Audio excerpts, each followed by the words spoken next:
I am back. I put on my microphone so y'all can hear me. I did a whole video. Y'all not gonna see it. Which I did a whole video and I could not even hear myself. Newbie, newbie, I am. Microphone. Welcome back to the Book Hustle channel. I am Tiara Green. I'd rather be known as Yo Book Boo, Y-O Book Boo. And I want to read with you. I want to recommend books to you, and I want you to recommend them with me. Subscribe, hit that bell so you can see what I'm reading. To- I don't have on my mic. Okay, y'all. This book of review is about Vivian Blue, Destructive Obsession 1 and 2. This book is about a missing scripper. Kinda? Not really.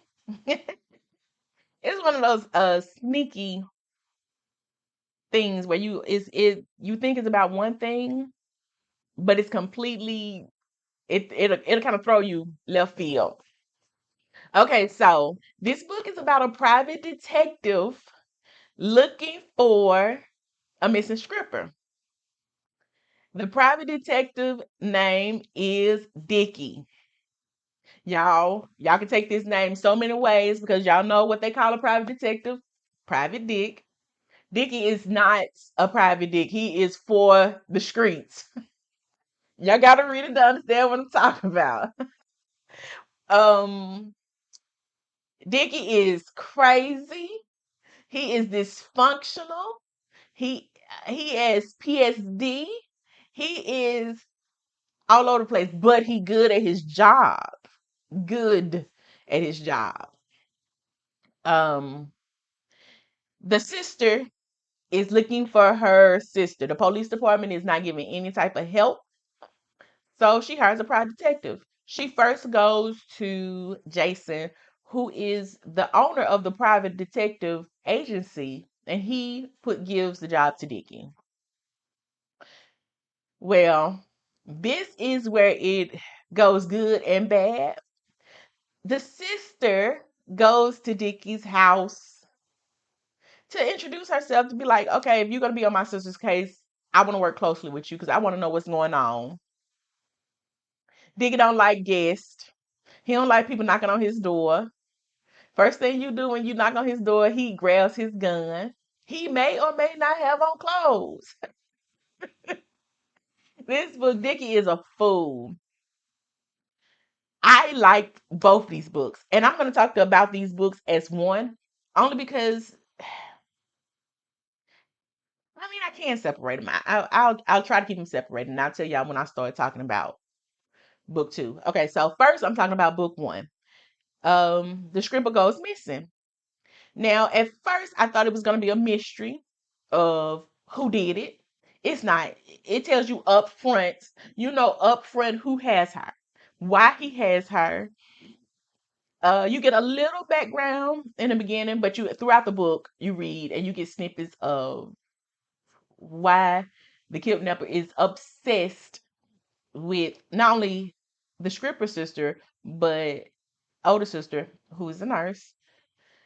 He's obsessed with these two girls. Well, Dickie takes the case. For a long time in the book, you can actually separate the actions. You can separate what's going on in the kid with the kidnapped sister. You can see what's going on with her, and then it's what's going on in the investigation. What is Dickie doing?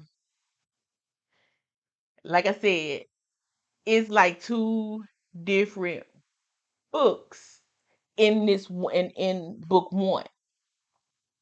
You have where you think it almost seems like, and this is one of the problems I have with the book, that the what you thought, like I said, what you thought the book was based on, this Mrs. Scripper finding her, getting her home, she's forgotten.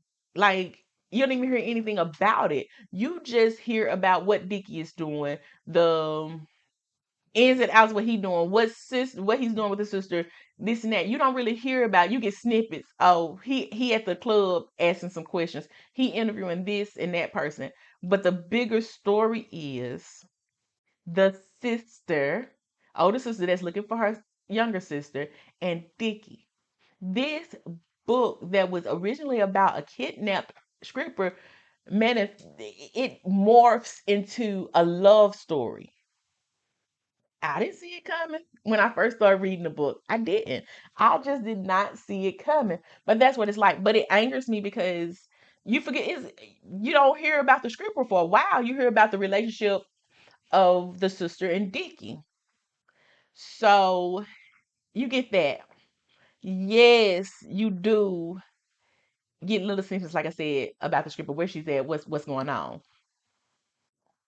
But the book turns into kind of a love story, like about this man who is mentally incapable of a lot of stuff, falling in love with this girl who is also, I want to say, damaged. They are both damaged.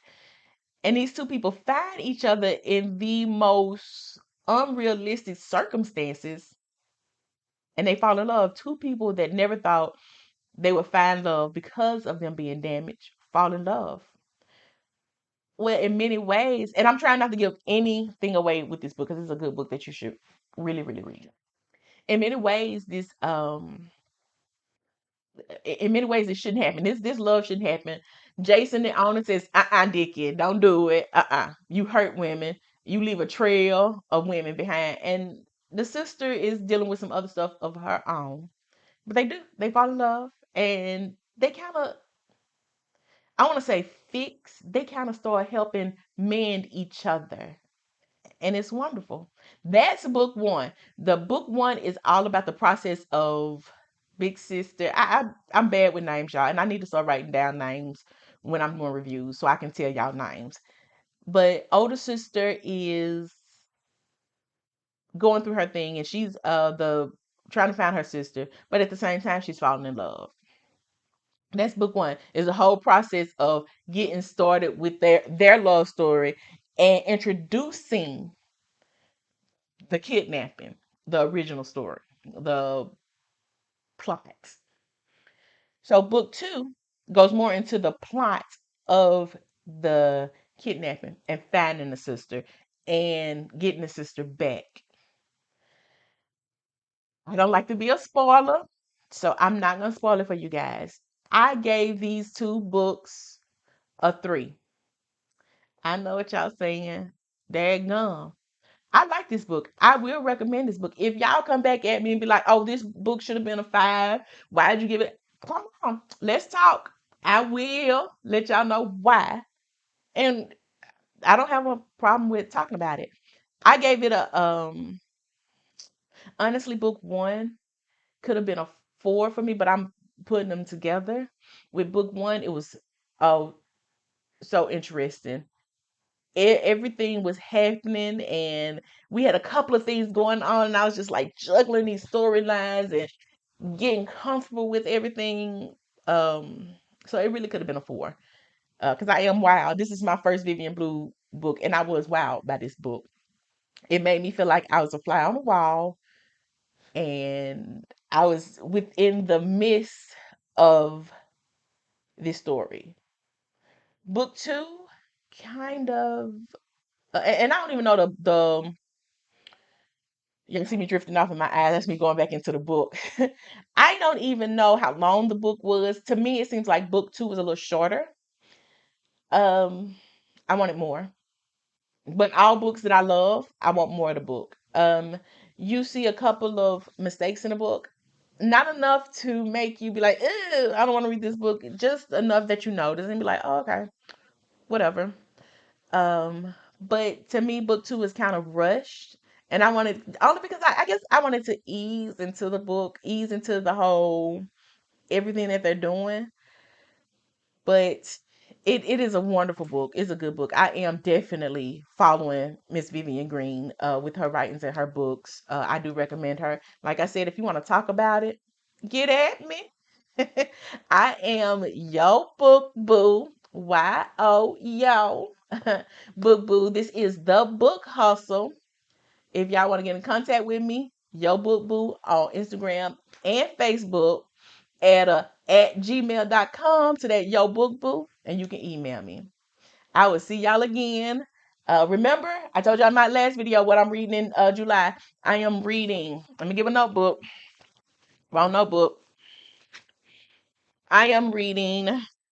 I do know that I'm reading Phoenix Red, Bad Intentions, Stir the Pot, Lauren, Tony Lauren, The Eclipse, Born into Chaos by Lindsay Morris, hometown guy. Yes, I love reading hometown people.